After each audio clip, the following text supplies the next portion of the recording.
ក្រសួងមហាផ្ទៃកម្ពុជាចេញសេចក្តីប្រកាសព័ត៌មានស្តីពីលទ្ធផលនៃកិច្ចប្រជុំថ្នាក់រដ្ឋមន្ត្រីលើកទី2រវាងក្រសួងមហាផ្ទៃកម្ពុជាក្រសួងសន្តិសុខសាធារណៈឡាវនិងក្រសួងនគរបាលវៀតណាម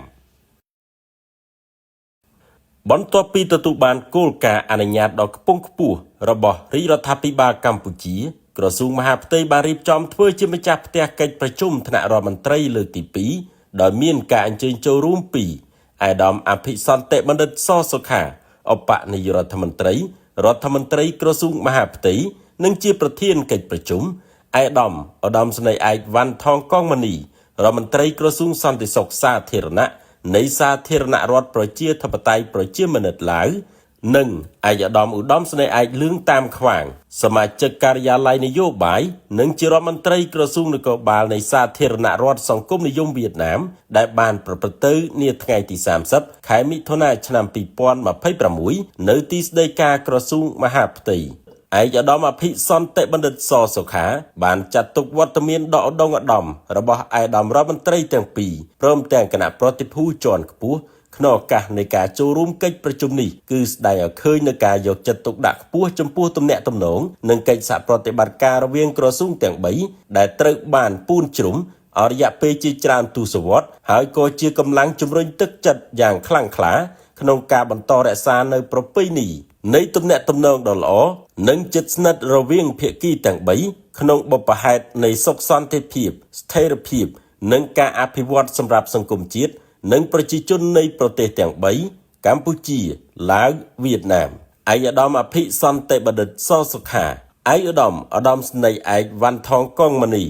និងឯកឧត្តមស្នេហ៍ឯកលឿងតាមខ្វាងបានសម្ដែងការអបអរសាទរនិងគាំទ្រយ៉ាងពេញទំហឹងនិងវាយតម្លៃខ្ពស់ចំពោះលទ្ធផលនៃជំនួបកំពូលរវាងប្រមុខគណៈបកដឹកនាំរដ្ឋាភិបាលនិងជំនួបជាបន្តបន្ទាប់រវាងប្រមុខរដ្ឋាភិបាលនៃប្រទេសទាំង3ក្នុងឆ្នាំ2025និង2026ដែលបានឯកភាពពង្រឹងពង្រីកនៃចំណងមិត្តភាពនិងកិច្ចសហប្រតិបត្តិការគ្រប់ជ្រុងជ្រោយឈរលើស្មារតីភាពជាអ្នកជិតខាងល្អសាមគ្គីភាពនិងការយោគយល់គ្នាដើម្បីផលប្រយោជន៍ទៅវិញទៅមកសម្រាប់ជាតិនិងប្រជាជននៃប្រទេសទាំង3ពាក់ព័ន្ធទៅនឹងសភាពការសកលលោកនិងតំបន់ឯកឧត្តមអភិសន្តិបណ្ឌិតសសុខាឯកឧត្តមស្នេហ៍ឯកវ៉ាន់ថងកងមនីនិងឯកឧត្តមស្នេហ៍ឯកលឿងតាមខ្វាងបានធ្វើការចែករំលែកទស្សនៈលើទិដ្ឋភាពរួមដែលជះឥទ្ធិពលមកលើស្ថានភាពទូទៅក្នុងប្រទេសទាំង3កម្ពុជាឡាវវៀតណាមទាំងលើទិដ្ឋភាពសេដ្ឋកិច្ចនយោបាយនិងសន្តិសុខជាពិសេសបញ្ហាសង្គ្រាមរវាងរុស្ស៊ីអ៊ុយក្រែននិងស្ថានភាពនៅមជ្ឈមបូព៌ាដែលបង្កផលប៉ះពាល់ដល់សន្តិសុខអតិផរណានិងកំណើនសេដ្ឋកិច្ចសកលក្នុងក្របខ័ណ្ឌការងារសន្តិសុខទូទៅផ្ទៃក្នុងប្រទេសរដ្ឋមន្ត្រីទាំង3ក៏បានធ្វើការកត់សម្គាល់និងបង្ហាញនូវក្តីបារម្ភចំពោះការបន្តវិវត្តយ៉ាងស្មុគស្មាញនៅបទល្មើសគ្រឿងញៀនខុសច្បាប់អំពើជួញដូរមនុស្សនិងបទល្មើសឆបោកតាមប្រព័ន្ធបច្ចេកវិទ្យា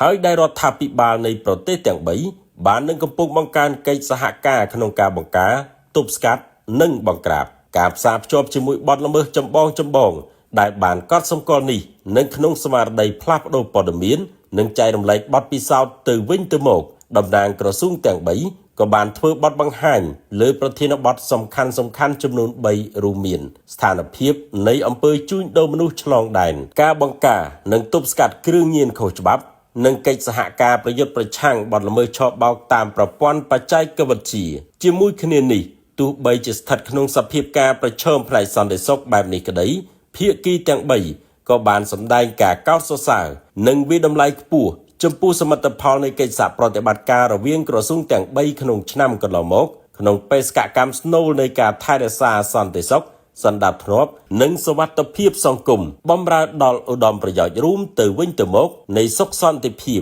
ស្ថិរភាពជាតិការអភិវឌ្ឍនិងភាពសុខដុមរមនាសម្រាប់សង្គមជាតិនិងប្រជាជននៃប្រទេសទាំង3កម្ពុជា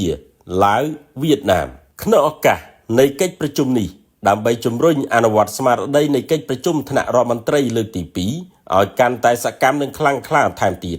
អង្គប្រជុំបានអនុម័តសេចក្តីប្រកាសរួមដែលបានគូបញ្ជាក់អំពីការបដិញ្ញាចិត្ត ទៅលើកិច្ចការសំខាន់មួយចំនួនរួមមាន 1. ការពង្រឹងទំនុកចិត្តនយោបាយនិងការគោរពអធិបតេយ្យគ្នាទៅវិញទៅមកដើម្បីថែរក្សាសន្តិភាពប្រទេសទាំង3និងស្ថិរភាពតំបន់ព្រមទាំងសណ្ដាប់ធ្នាប់ក្នុងតំបន់ផ្អែកលើច្បាប់អធិបតេយ្យឯករាជ្យបូរណភាពទឹកដីនិងដោះស្រាយវិវាទដោយសន្តិវិធី 2. ការលើកកម្ពស់កិច្ចសហប្រតិបត្តិការសន្តិសុខនិងឆ្លើយតបចំពោះការគំរាមកំហែងនានាដោយសហការគ្នាទប់ស្កាត់អក្រិតកម្មឆ្លងដែនគ្រប់ទម្រង់ជាអាចអំពើភេរវកម្មអំពើជួញដូរមនុស្សគ្រឿងញៀនខុសច្បាប់អាវុធខុសច្បាប់បទល្មើសឆបោកតាមប្រព័ន្ធបច្ចេកវិទ្យាព័ត៌មានคล้ายអន្តោប្រវេសន៍ខុសច្បាប់និងបញ្ហាប្រឈមមិនប្រពៃណីផ្សេងដូចជាជំងឺរាតត្បាតនិងគ្រោះធម្មជាតិជាដើមព្រមទាំងសហការផ្លាស់ប្ដូរព័ត៌មានដើម្បីបង្ការទប់ស្កាត់សកម្មភាពបំផ្លិចបំផ្លាញសន្តិសុខប្រឆាំងបដិវត្តពណ៌